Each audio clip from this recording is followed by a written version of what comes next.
ദൈവത്തിന്റെ അതിവിശുദ്ധ നാമം വാഴ്ത്തപ്പെടുമാറാകട്ടെ. അല്പസമയത്തെ തിരുവചന ധ്യാനത്തിനായിട്ട് ഉൽപ്പത്തി പുസ്തകം 5-ാമത്തെ അധ്യായം അതിന്റെ 22 24 വാക്യങ്ങൾ, ജെൻസിസ് ചാപ്റ്റർ 5 വേഴ്സ് 22 and 24. 22 ഉൽപ്പത്തി പുസ്തകം 22 5-ാം അധ്യായം 22 24 വാക്യങ്ങൾ. ഹാനോക്കിന് 65 വയസ്സായപ്പോൾ അവൻ മെഥൂശലഹിനെ ജനിപ്പിച്ചു. ഹാനോക്കിന് മെഥൂശലഹിനെ ജനിപ്പിച്ച ശേഷം ഹാനോക്ക് 300 സംവത്സരം ദൈവത്തോടു കൂടെ നടക്കുകയും പുത്രന്മാരെയും പുത്രിമാരെയും ജനിപ്പിക്കുകയും ചെയ്തു. ഹാനോക്ക് ദൈവത്തോടു കൂടെ നടന്നു. ദൈവം അവനെ എടുത്തുകൊണ്ടതിനാൽ കാണാതായി.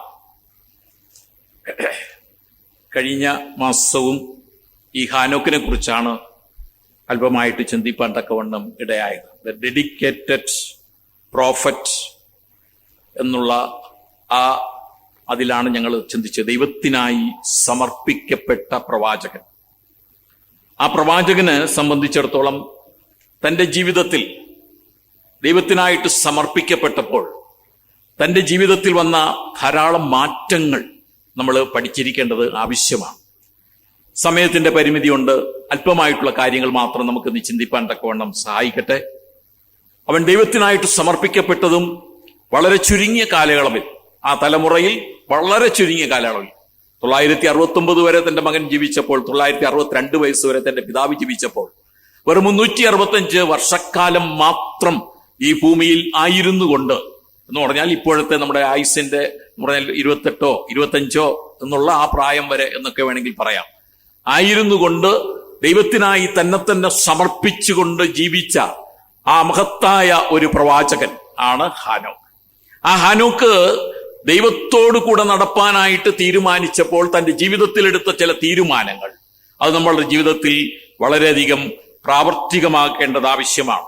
ദൈവത്തോടു കൂടെ നടന്നു.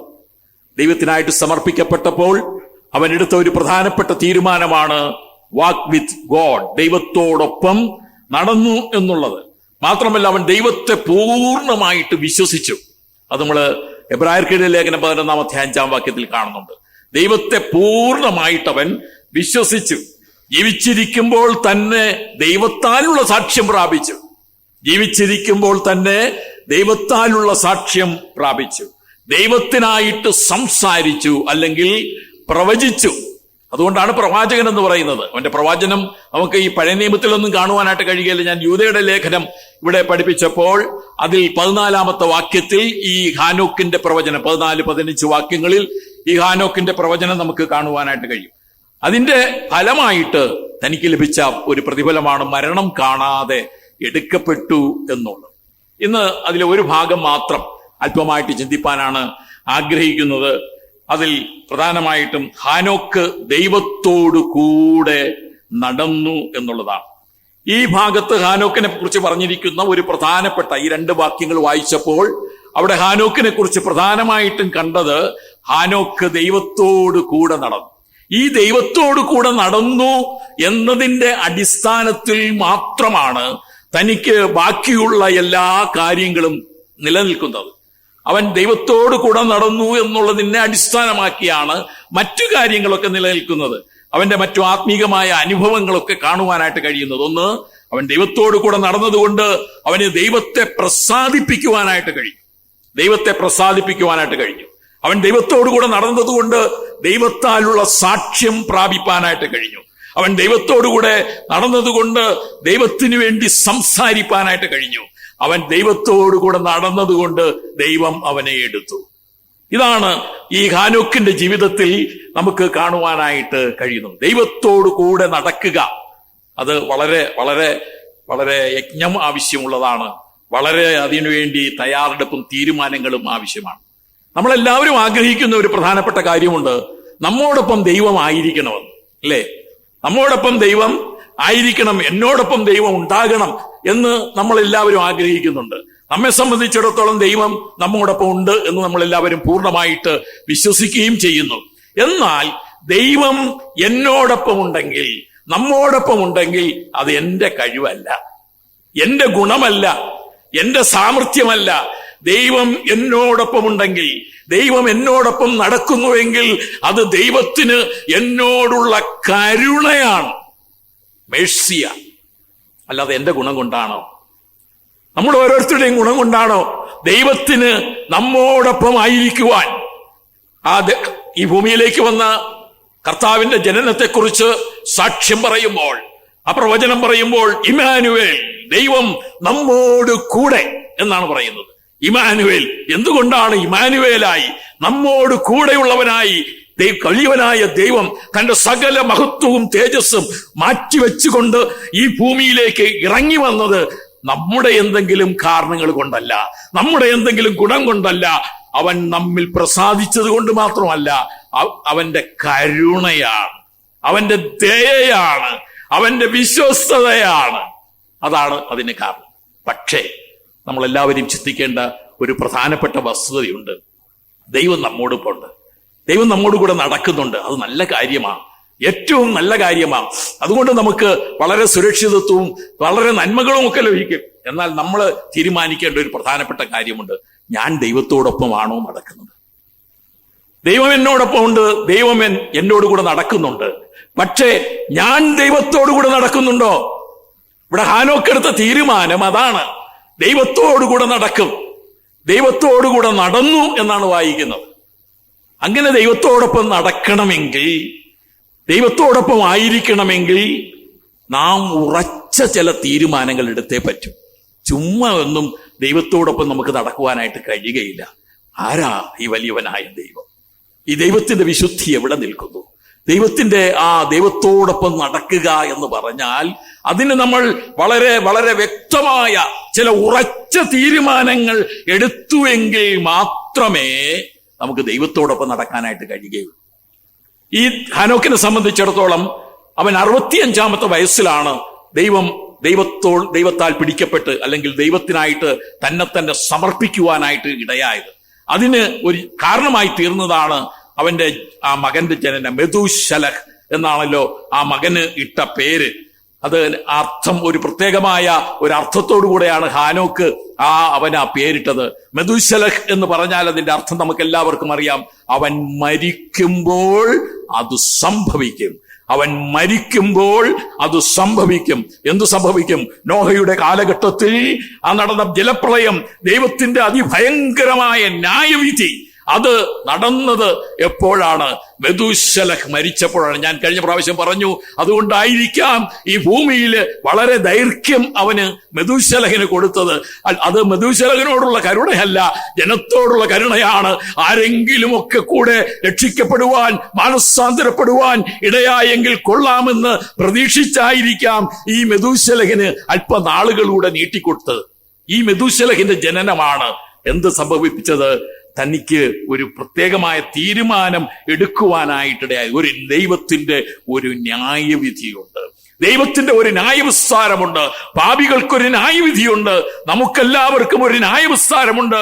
അവനവൻ ശരീരത്തിൽ ഇരിക്കുമ്പോൾ ചെയ്തത് നല്ലതാകിലും തീയതാകിലും അതിന് തക്കവണ്ണം പ്രാപിക്കേണ്ടതിന് നാം ദൈവത്തിന്റെ ന്യായാസനത്തിന്റെ മുമ്പിൽ നിൽക്കേണ്ടതാകുന്നു എന്നൊരു വാക്യം കൊരിന്ത്യർക്കെഴുതിയ ലേഖനത്തിൽ നമുക്ക് കാണുവാനായിട്ട് കഴിയും. പ്രിയമുള്ളവരെ, ഈ ലോകത്തിലെ രക്ഷിക്കപ്പെടാത്ത അവിശ്വാസികളായ ജനങ്ങൾക്ക് ന്യായവിധിയുണ്ട്, എന്നാൽ നമുക്കൊരു ന്യായവിസ്താരമുണ്ടെന്നുള്ള കാര്യം മറന്നുള്ളൂ. എന്നാൽ നമ്മെ സംബന്ധിച്ചിടത്തോളം ഈ ന്യായവിധിയിൽ നിന്നും വിടുവിക്കപ്പെട്ടവരാണ്, ഈ ന്യായവിധിയിൽ നിന്നും വീണ്ടെടുക്കപ്പെട്ടവരാണ്.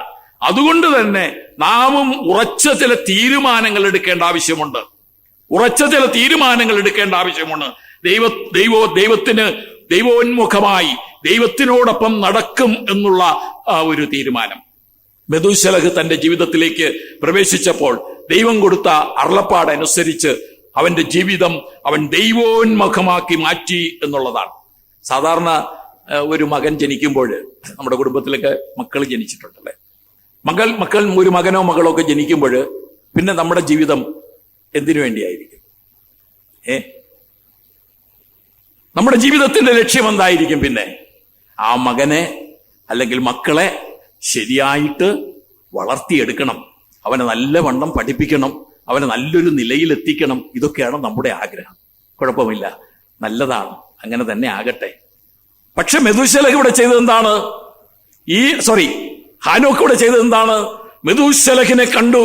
മെഥൂശലഹിനെ കണ്ട് സന്തോഷിച്ചു. പക്ഷേ അവന്റെ ജീവിതത്തിനെ മാറ്റിമറിക്കുവാനാണ് ഇടയായത്. അവന്റെ ജീവിതം പിന്നെ ദൈവോന്മുഖമായിട്ട് മാറി. ദൈവീക വഴികളിൽ നടക്കുവാനായിട്ട് അവൻ തീരുമാനിക്കുകയാണ്. എന്ന് പറഞ്ഞ് കുടുംബത്തെ ഉപേക്ഷിച്ചില്ല.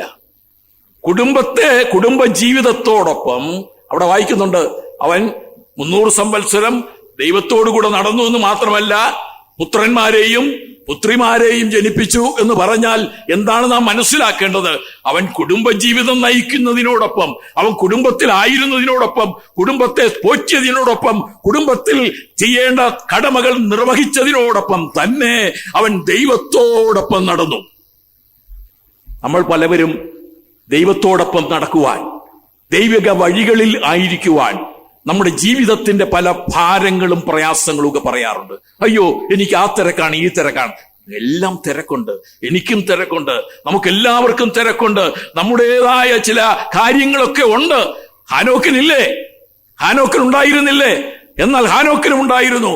അവൻ കുടുംബജീവിതം നയിച്ചതിനോടൊപ്പം തന്നെ ദൈവോന്മുഖമായി ദൈവത്തോടൊപ്പം നടക്കുവാൻ അവൻ തീരുമാനമെടുത്തു.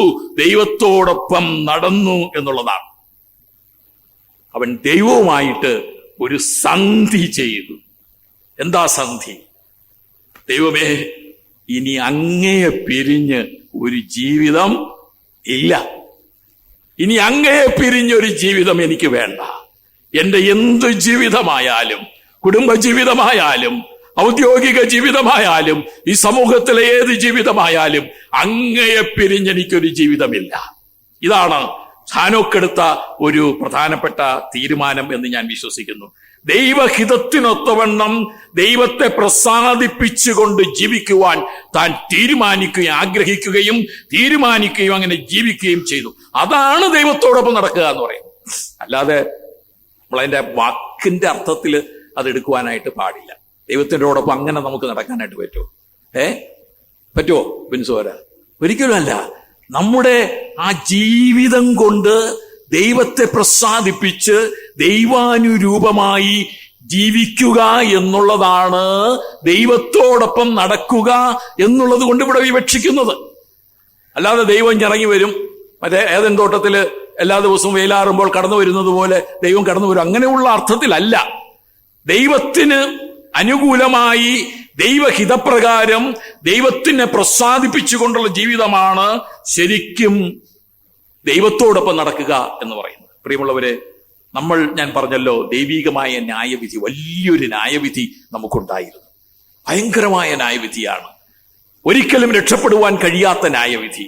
ആ ന്യായവിധിയിൽ നിന്നും വിടുവിക്കുവാൻ വേണ്ടി സ്വർഗമഹിമാസനങ്ങളെ വിട്ടുകൊണ്ട് ഈ ഭൂമിയിലേക്ക് കടന്നു വന്ന ഇമ്മാനുവേൽ, ദൈവം നമ്മോടുകൂടെ ആയിരിക്കുന്ന ആ അവസ്ഥ നമ്മൾ യഥാർത്ഥമായിട്ട് മനസ്സിലാക്കുന്നെങ്കിൽ നാം ദൈവത്തോടുകൂടെ നടക്കുവാൻ മടിക്കാൻ പാടില്ല.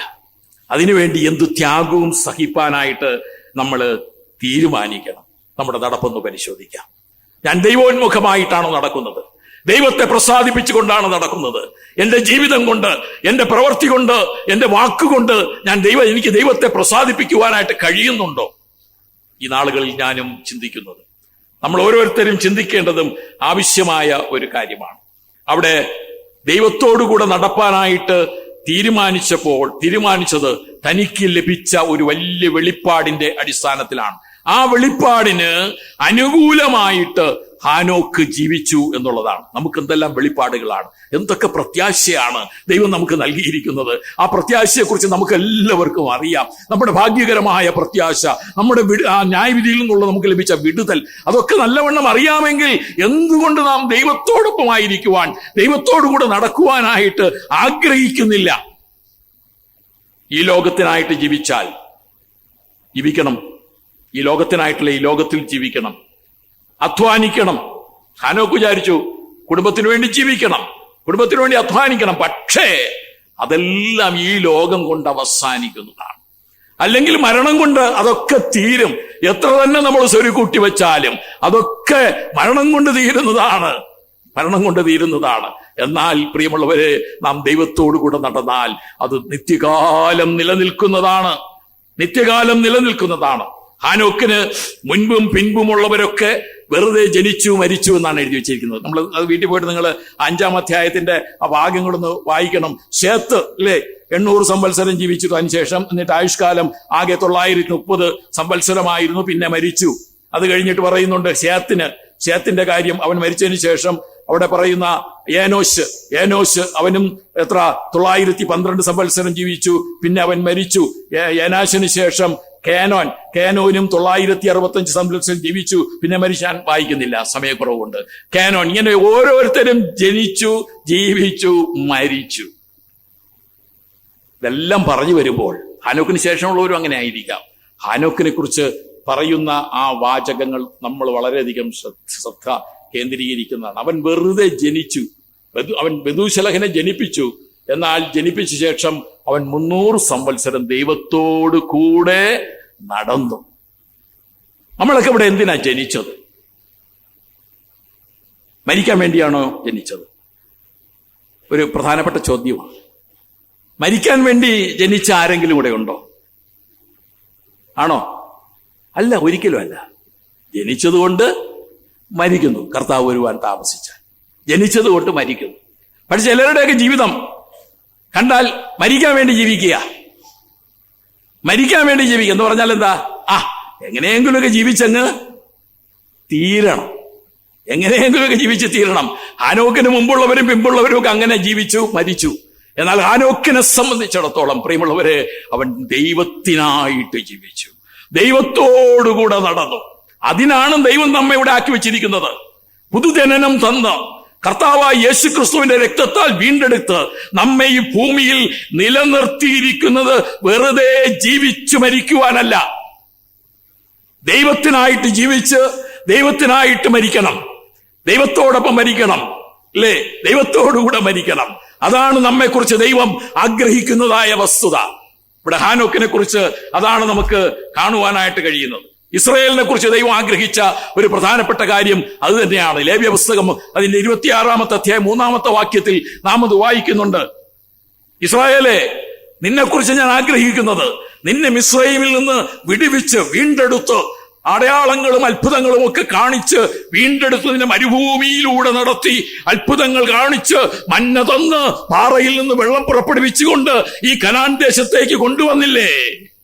വെറുതെ അല്ല. എന്തിനു വേണ്ടിയാ? 26:3 നാം വായിക്കുന്നുണ്ട്, എന്റെ ചട്ടം അനുസരിച്ച്, എന്റെ കൽപ്പന പ്രമാണിച്ച് അനുസരിച്ചാൽ, എന്റെ ചട്ടം ആചരിച്ച് എന്റെ കൽപ്പന പ്രമാണിച്ചനുസരിച്ചാൽ ഞാൻ നിനക്ക് അനുഗ്രഹങ്ങൾ നൽകും. ആത്മികവും ഭൗതികവുമായ അനുഗ്രഹങ്ങൾ ലഭിക്കുന്നത് അത് നമ്മുടെ ജീവിതത്തിന്റെ അടിസ്ഥാനത്തിലാണ്. അവർക്ക് ആ കനാൻ ദേശത്ത് ചെല്ലുമ്പോൾ അവിടെ മഴ കൊടുക്കും, ഫലം കൊടുക്കും, വൃക്ഷഫലം കൊടുക്കും, വിളവ് കൊടുക്കും എന്നൊക്കെയാണ് അവിടെ പറയുന്നത്. ഭൗതികമായ നന്മകളായിരിക്കും അവിടെ പറയുന്നത്. എന്നാൽ പ്രിയമുള്ളവരെ, നമ്മെ സംബന്ധിച്ചിടത്തോളം സാത്താന്റെ അടിമത്വത്തിൽ നിന്ന്, മിസ്രയീമിന്റെ അടിമത്വത്തിൽ നിന്ന് നമ്മെ വിടുവിച്ച് കൊണ്ടുവന്നിരിക്കുന്നത് എന്തിനു വേണ്ടിയാണ്? ദൈവം നമുക്ക് നന്മകൾ നൽകുവാൻ, അനുഗ്രഹങ്ങൾ നൽകുവാനാണ്. എന്നാൽ ഈ അനുഗ്രഹങ്ങൾ ലഭിക്കണമെങ്കിൽ നാം ചെയ്യേണ്ട ചില കാര്യങ്ങളുണ്ട്. ദൈവത്തിന്റെ ചട്ടം ആചരിച്ച് അവന്റെ കൽപ്പനകൾ അനുസരിക്കണം. ദൈവത്തോടൊപ്പം നടക്കുവാനായിട്ട് ആഗ്രഹിക്കുന്ന ആ വ്യക്തികൾ എല്ലാവരുടെയും കാര്യം ഇങ്ങനെയാണ്. അവിടെ 26-ാം അധ്യായം അതിന്റെ 11-ാമത്തെ വാക്യത്തിൽ ഇങ്ങനെ വായിക്കുന്നുണ്ട്, ഞാൻ എന്റെ നിവാസം നിങ്ങളുടെ ഇടയിലാക്കും. അങ്ങനെയാണെങ്കിൽ ദൈവം നമ്മോടൊപ്പമായിരിക്കുവാനായിട്ട് ആഗ്രഹിക്കുമെന്നാണ്. മാത്രമല്ല, എന്റെ ഉള്ളം നിങ്ങളെ വെറുക്കുകയില്ല. എന്റെ കൽപ്പനകൾ, എന്റെ ചട്ടങ്ങൾ ആചരിച്ച് എന്റെ കൽപ്പനകൾ പ്രമാണിച്ചു നടന്നാൽ എന്റെ ഉള്ളം നിങ്ങളെ വെറുക്കുകയില്ല. തുടർന്ന് പറയുന്ന കാര്യം, ഞാൻ നിങ്ങളുടെ ഇടയിൽ സഞ്ചരിച്ചു കൊണ്ടിരിക്കും. ഞാൻ നിങ്ങൾക്ക് ദൈവവും നിങ്ങൾ എനിക്ക് ജനവും ആയിരിക്കും. ഇസ്രായേൽ ജനതയോട് പറഞ്ഞതാണെങ്കിലും ഇത് നമുക്കും ബാധകമാണ്. അതുകൊണ്ടാണ് തിരുവെഴുത്തിൽ നമുക്ക് രേഖപ്പെടുത്തി തന്നിരിക്കുന്നത്. ഇതിന്റെ അടിസ്ഥാനത്തിൽ നമുക്ക് ചില തീരുമാനങ്ങൾ എടുക്കേണ്ടതുണ്ട്. നമ്മെയും ദൈവം വിളിച്ചത് ദൈവത്തോടൊപ്പം ആയിരിക്കുവാൻ, ദൈവത്തോടൊപ്പം നടക്കുവാൻ, അതിനായിട്ട് നമ്മിൽ ചില തീരുമാനങ്ങൾ എടുക്കേണ്ട ആവശ്യമുണ്ട്. ചുമ്മാ ദൈവത്തോടു കൂടെ നടക്കുവാനായിട്ട് കഴിയുകയില്ല. നമ്മിൽ അതിന് ഉറച്ച തീരുമാനം ഉണ്ടായാലും മാത്രമല്ല, ചില പ്രായോഗികമായ സ്റ്റെപ്പുകൾ, പ്രായോഗികമായ ചില പ്രവർത്തനങ്ങൾ നമ്മുടെ ജീവിതത്തിൽ ഉണ്ടായാൽ മാത്രമേ നമുക്ക് ദൈവത്തോടൊപ്പം നടക്കുവാനായിട്ട് കഴിയൂ. ഒന്നാമത്, ആമോസ് 3-ാം അധ്യായം അതിന്റെ 3-ാമത്തെ വാക്യം എല്ലാവർക്കും അറിയാവുന്ന ഒരു വാക്യമാണ്. ആമോസ് പ്രവചനം ചാപ്റ്റർ 3 വേഴ്സ് 3. 2 പേർ ഒത്തിട്ടല്ലാതെ ഒരുമിച്ച് നടക്കാമോ? ഒരു ചോദ്യമാണ്. നമുക്ക് ദൈവത്തോടൊപ്പം നടക്കണമെന്നാണ് ആഗ്രഹമെങ്കിൽ നാം എടുക്കേണ്ട ഒരു പ്രധാനപ്പെട്ട തീരുമാനമാണ്, നമുക്ക് ദൈവത്തോടൊരു ഒത്തൊരുമ വേണം. ദൈവവുമായിട്ട് നാം ഒരുമിക്കണം. ദൈവീക കൽപ്പനകളോടും ദൈവീക വചനങ്ങളോടും ഉള്ള ഒരു തികഞ്ഞ കൂട്ടായ്മ ബന്ധം നമുക്കുണ്ടാകണം. ഞങ്ങളുടെ കൂട്ടായ്മയോ പിതാവിനോടും പുത്രനോടുമാകുന്നു. ഞങ്ങൾക്ക് നിങ്ങളോട് കൂട്ടായ്മ ഉണ്ടാകേണ്ടതിന് ഇത് നിങ്ങൾക്ക് എഴുതുന്നു എന്ന് യോഹന്നാന്റെ ലേഖനത്തിൽ പറയുന്നുണ്ട്. പ്രിയമുള്ളവരെ, നാം ദൈവവുമായിട്ടൊരു കൂട്ടായ്മ ബന്ധത്തിലാകണം. ഒരുമിച്ച് ഉള്ള അനുഭവത്തിലേക്ക് നമ്മൾ കടന്നു വരണം. ദൈവവുമായിട്ട് ഒക്കണം. എന്നാൽ മാത്രമേ നമുക്ക് ദൈവത്തോടൊപ്പം നടക്കുവാനായിട്ട് കഴിയുകയുള്ളൂ. ദൈവത്തിന്റെ സ്വഭാവം ഒന്ന്, നമ്മുടെ സ്വഭാവം അതിനെതിരെ. അങ്ങനെ ജീവിക്കാനായിട്ട് കഴിയുമോ? വളരെ പാടാ, അല്ലെ? കുടുംബജീവിതം നയിക്കുന്നവർക്കൊക്കെ അറിയാം, വ്യത്യസ്ത സ്വഭാവങ്ങളുള്ളവരായിരിക്കും. വളരെ ബുദ്ധിമുട്ടാണ്. അഡ്ജസ്റ്റ് ചെയ്തൊക്കെ ജീവിക്കുന്നു എന്ന് മാത്രമേ ഉള്ളൂ. എന്നാൽ ഒരുമിച്ച് നടക്കണമെങ്കിൽ, ഒരുമിച്ച് ദൈവത്തോടൊപ്പം ആയിരിക്കണമെങ്കിൽ ദൈവവുമായിട്ടൊരു കൂട്ടായ്മ ബന്ധം, തമ്മിൽ ഒരു പൊരുത്തം ശരിക്കും ഉണ്ടാകേണ്ടത് ആവശ്യമാണ്. യാക്കോബിന്റെ ലേഖനം അതിന്റെ 4-ാമത്തെ അധ്യായം 8-ാമത്തെ വാക്യത്തിൽ ഇങ്ങനെ കാണുന്നുണ്ട്. പുതിയ നിയമത്തിലുണ്ടല്ലോ, യാക്കോബിന്റെ ലേഖനം 4-ാമത്തെ 8-ാമത്തെ വാക്യം. എങ്ങനെയാണ് നമുക്ക് ദൈവത്തോട് ഒപ്പം നടക്കുവാനായിട്ട് കഴിയുന്നത്? ദൈവത്തോട് അടുത്ത് ചെല്ലുവിൻ, എന്നാൽ അവൻ നിങ്ങളോട് അടുത്ത് വരും. ദൈവത്തെ കാണുമ്പോൾ ഓടി ഒളിക്കരുത്. ദൈവത്തിന്റെ സന്നിധിയിൽ നിന്ന് ഓടി ഒളിക്കുന്ന ഒരു അനുഭവം നമ്മുടെ ജീവിതത്തിൽ ഉണ്ടാകരുത്. ദൈവത്തോട് എപ്പോഴും അടുത്ത് ചെല്ലുവാനുള്ള ഒരാഗ്രഹമുണ്ട്. എന്നിട്ട് അവിടെ പറയുന്നുണ്ട്, പാപികളെ നിങ്ങളുടെ കൈകളെ വെടിപ്പാക്കുവിൻ, കൈകളെ വെടിപ്പാക്കുവിൻ, ഇരുമനസ്സുള്ളവരെ ഹൃദയങ്ങളെ ശുദ്ധീകരിപ്പിൻ. അപ്പൊ ദൈവത്തോട് അടുത്ത് ചെല്ലുമ്പോൾ നമ്മുടെ കൈകൾ ശുദ്ധമായിരിക്കണം, വെടിപ്പായിരിക്കണം. നമ്മുടെ ഹൃദയങ്ങളൊക്കെ ശുദ്ധീകരിക്കപ്പെടണം. ഇതാണ് അവിടെ യാക്കോബ് പറയുന്നത്. സങ്കീർത്തനക്കാരൻ ദാവീദ് 73-ാമത്തെ സങ്കീർത്തനം 28-ാമത്തെ വാക്യത്തിൽ തന്റെ ആഗ്രഹം പറയുകയാണ്, ദൈവത്തോട് അടുത്തിരിക്കുന്നത് എനിക്ക് നല്ലത്. ഈ ദൈവത്തോട് അകന്നു പോയാൽ നമുക്ക് എന്താണ് പ്രയോജനം? പ്രിയമുള്ളവരെ, ദൈവത്തോട് അടുത്തിരിക്കണം. ദൈവത്തോട് നടക്കുമ്പോൾ നമ്മുടെ ജീവിതത്തിൽ ചില മാറ്റങ്ങൾ ഉണ്ടാകണം. നമ്മള് ഈ ദൈവത്തോട് ചേരുമ്പോൾ അവിടെ പറയുന്നത്, ഹാനോക്ക് ദൈവത്തോട് കൂടെ നടന്നു എന്ന് പറയുമ്പോൾ അവിടെ ഹാനോക്ക് എന്ന് പറയുന്ന ആ വ്യക്തി ഇല്ലാതാകുകയാണ്. ഞാൻ ആ ഭാവമൊക്കെ മാറ്റിവെച്ച്, അഹങ്കാരമൊക്കെ മാറ്റിവെച്ച് വളരെ താഴ്മയുള്ളവരായി, വിനയമുള്ളവരായി മാത്രമേ ജീവിക്കാനായിട്ട് കഴിയുള്ളൂ. ഹാനോക്ക് അവിടെ ഇല്ലാതായി തീർന്നു. ഹാനോക്ക് വാസ് നോട്ട് അവിടെ. ഹാനോക്ക് ഇല്ലാതായി തീർന്നിട്ടാണ്. ഹാനോക്ക് ഇല്ലാതായി തീർന്നു എന്ന് പറഞ്ഞാൽ എന്താ അർത്ഥം? ഹാനോക്ക് എന്ന ആ ഞാനെന്ന പ്രഭാവം, അവൻ്റെതായ എല്ലാ അഹങ്കാരവും മാറ്റിവെച്ചുകൊണ്ടാണ് ദൈവത്തോടു കൂടെ നടക്കാനായിട്ട് കഴിയുന്നത്. നമ്മൾ ഗലാത്യർ ലേഖനം 2:20 വായിക്കുന്നുണ്ട്, ഞാൻ ക്രിസ്തുവിനോട് കൂടെ ക്രൂശിക്കപ്പെട്ടിരിക്കുന്നു, ഇനി ജീവിക്കുന്നത് ഞാനല്ല, ക്രിസ്തു അത്രേ എന്നിൽ ജീവിക്കുന്നു. അപ്പോൾ ദൈവത്തോടു കൂടെ നടക്കണമെങ്കിൽ ദൈവവുമായി ഒരു ഒത്തൊരുമ വേണം, ഒരു കൂട്ടായ്മ ബന്ധം, കൃത്യമായ ഒരു ബന്ധം വേണം. അങ്ങനെ ബന്ധം വേണമെങ്കിൽ ഞാനെന്ന വ്യക്തി, എന്റെ അഹംഭാവങ്ങളും എന്റെ അഹങ്കാരങ്ങളും എന്നിലുള്ള എല്ലാ അശുദ്ധിയും മാറി ദൈവത്തോട് ഒരുമിക്കണം. ക്രിസ്തുവിനോടുകൂടെ ക്രൂശിക്കപ്പെട്ട ഒരു അനുഭവത്തിലേക്ക് വരണം. റോമർക്കെഴുതിയ ലേഖനം 12-ാം അധ്യായം 1-2 വാക്യങ്ങൾ നമുക്കെല്ലാവരും പലപ്പോഴും നാം പറയുന്നതാണ്, നിങ്ങളുടെ ശരീരങ്ങളെ ജീവനും വിശുദ്ധിയും ദൈവത്തിന് പ്രസാദവുമുള്ള യാഗമായി സമർപ്പിപ്പിൻ. എന്റെ വിഷയം അതാണല്ലോ. ദൈവത്തിനായിട്ട് സമർപ്പിക്കപ്പെട്ട ആ ഹാനോക്ക് തന്റെ ജീവിതം സമർപ്പിച്ചു എന്ന് പറഞ്ഞാൽ ശരീരങ്ങളെ ജീവനും വിശുദ്ധിയും ദൈവത്തിന് പ്രസാദവുമുള്ള യാഗമായി സമർപ്പിച്ചു. മാത്രമല്ല, ഈ ലോകത്തിന് അനുരൂപമാകാതെ നന്മയും പ്രസാദവും പൂർണ്ണതയുമുള്ള ദൈവഹിതം ഇന്നതെന്ന് തിരിച്ചറിയേണ്ടതിന് മനസ്സ് പുതുക്കി രൂപാന്തരപ്പെടുവിൻ. ദൈവത്തോടുകൂടെ നടക്കണമെങ്കിൽ നാം മനസ്സ് പുതുക്കി രൂപാന്തരപ്പെടണം. നമ്മെ തന്നെ യാഗമായി, നമ്മെ തന്നെ ദൈവത്തിനായിട്ട് സമർപ്പിക്കണം.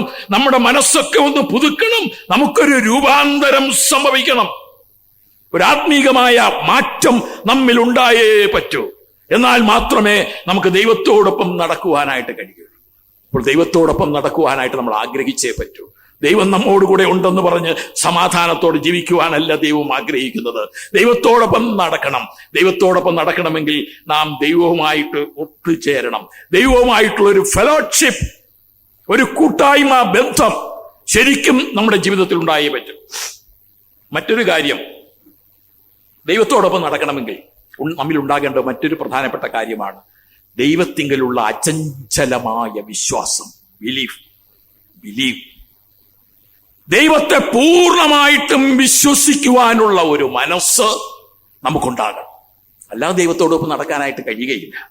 പൂർണ്ണമായ വിശ്വാസം ഇല്ലാതെ നമുക്ക് ഒരാളോടൊപ്പം നടക്കുവാനായിട്ട് കഴിയുകയില്ല. നമുക്കിന്ന് ഭൂമിയിൽ പലരെയും വിശ്വസിപ്പാനായിട്ട് കഴിയുന്നില്ല. എന്നാൽ ദൈവത്തെ സംബന്ധിച്ചിടത്തോളം അവൻ വിശ്വസിപ്പാൻ യോഗ്യനാണ്. അവൻ മാത്രം വിശ്വസിപ്പാനായിട്ട് യോഗ്യനാണ്. അതുകൊണ്ട് തന്നെയാണ് ഹാനോക്ക് ദൈവത്തോടു കൂടെ നടന്നപ്പോൾ ദൈവത്തെ അത് നമ്മൾ എബ്രായ ലേഖനത്തിൽ വായിക്കുന്നുണ്ട്. ദൈവത്തിൽ അവൻ വിശ്വസിച്ചു, അതുകൊണ്ട് അവന് അത് നീതിയായിട്ട് കണക്കിട്ടു എന്ന് മാത്രമല്ല ദൈവം എടുത്തുകൊണ്ടു എന്നാണ് വായിക്കുന്നത്. അപ്പൊ ദൈവത്തെ പൂർണ്ണമായിട്ട് വിശ്വസിക്കണം. ദൈവത്തോടൊപ്പം നടക്കണമെങ്കിൽ ദൈവത്തെ പൂർണ്ണമായിട്ടും വിശ്വസിക്കണം. വിശ്വാസത്താലാണ് ഹാനോക്ക് ദൈവത്തോടു കൂടെ നടന്നതും മരണം കാണാതെ എടുക്കപ്പെടുവാനായിട്ട് ഇടയായത്. പ്രിയമുള്ളവർ, ഇതിന്റെ അടിസ്ഥാനത്തില് ഹാനോക്കിന് ദൈവത്തിൽ ഉണ്ടായിരുന്ന വിശ്വാസം അത് ഏറ്റവും പ്രധാനമായിരുന്നു. വിശ്വസിക്കാതെ നമുക്ക് ദൈവത്തോടൊപ്പം ആയിരിക്കാനായിട്ട് കഴിയുകയില്ല. ദൈവത്തെ പൂർണ്ണമായിട്ടും വിശ്വസിച്ചു കൊണ്ടുവേണം അവനോടൊപ്പം ജീവിക്കാൻ. നമ്മുടെ ദൈവത്തെ പോലെ വിശ്വസിപ്പാൻ കൊള്ളാവുന്നതിനായിട്ട് ആരുമില്ല. തിമോഥെയോസിന്റെ 1-ാം ലേഖനം അതിന്റെ 1-ാമത്തെ അധ്യായം 12-ാമത്തെ വാക്യത്തിൽ പൗലോസ് പ്രഖ്യാപിക്കുന്ന ഒരു പ്രഖ്യാപനമുണ്ട്. ഞാൻ ആരെ വിശ്വസിച്ചിരിക്കുന്നു എന്നറിയുന്നു, അവൻ എന്റെ ഉപനിധി, ആ ദിവസം വരെ സൂക്ഷിപ്പാൻ ശക്തൻ എന്ന് ഉറച്ചുമിരിക്കുന്നു. സ്തോത്രം. ഇതാണ് ദൈവത്തോടൊപ്പം നടക്കുവാൻ ആഗ്രഹിക്കുന്ന നമ്മിൽ ഓരോരുത്തരിലും ഉണ്ടാകേണ്ട വിശ്വാസം. ഞാൻ വെറും മനുഷ്യരെ അല്ല വിശ്വസിച്ചിരിക്കുന്നത്. ഞാൻ ആരെയാണ് വിശ്വസിച്ചിരിക്കുന്നത്? എനിക്ക് വേണ്ടി ജീവൻ വച്ചു തന്ന, എനിക്ക് വേണ്ടി എന്റെ ശിക്ഷാവിധി മുഴുവനും ഏറ്റെടുത്ത് കാൽവറി ക്രൂശിൽ എനിക്ക് വേണ്ടി മരിച്ച് അടക്കപ്പെട്ട് ഉയർത്തെഴുന്നേറ്റ് ഇന്നും ജീവിക്കുന്നു എന്ന് മാത്രമല്ല, എനിക്ക് വേണ്ടി ഇന്നും ദൈവത്തിന്റെ വലത്തുഭാഗത്ത് പക്ഷപാതം ചെയ്തുകൊണ്ടിരിക്കുകയാണ്. ആ ദൈവത്തിലാണ് നാം വിശ്വസിച്ചിരിക്കുന്നത്. അതാണ് ആരെ വിശ്വസിച്ചിരിക്കുന്നു എന്ന് നമ്മൾ രക്ഷിക്കപ്പെടുമ്പോൾ പറയുന്ന ഒരു വാക്യമുണ്ട്.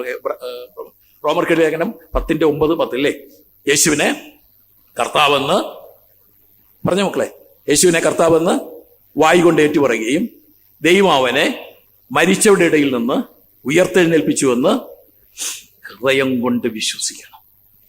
അടുത്ത 10-ാം വാക്യത്തിൽ പറയുന്ന ഒരു കാര്യമുണ്ട്. ഹൃദയം കൊണ്ട് എന്തിനു വിശ്വസിക്കണം? നീതിക്കായി വിശ്വസിക്കണം. ആ വിശ്വാസം എന്ന് പറയുന്നത് ദൈവത്തിലുള്ള വിശ്വാസമാണ്. അത് ഉറച്ച വിശ്വാസമാണ്.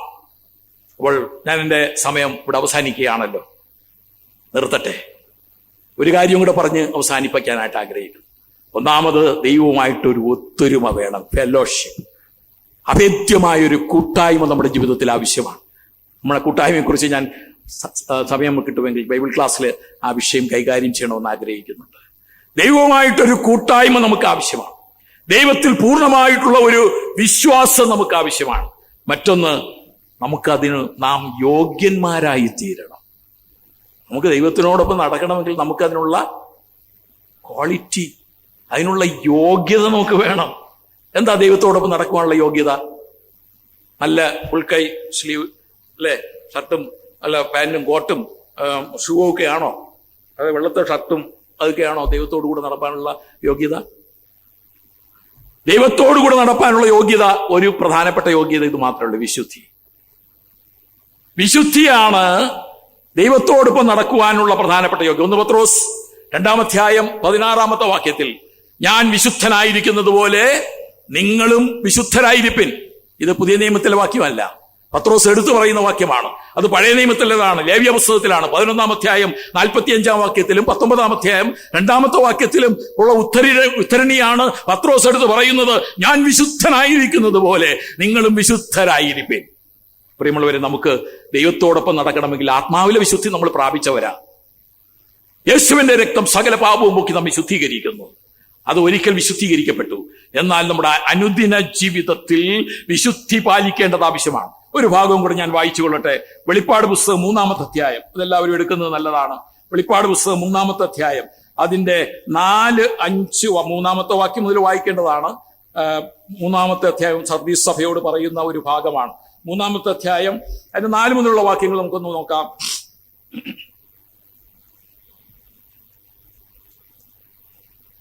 അവിടെ വായിക്കുന്നത് സർദീസിലെ സഭയിലെ വിശ്വാസികളോടാണ്. അതുകൊണ്ടാണ് ആ ഭാഗത്തിന് വളരെ പ്രാധാന്യമുള്ളത്.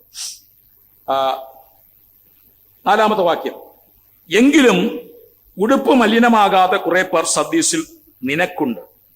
അവർ, ആ വാക്ക് പ്രത്യേകം ശ്രദ്ധിച്ചോളണം, യോഗ്യന്മാരാകയാൽ വെള്ള ധരിച്ചും കൊണ്ട് എന്നോടുകൂടെ നടക്കും.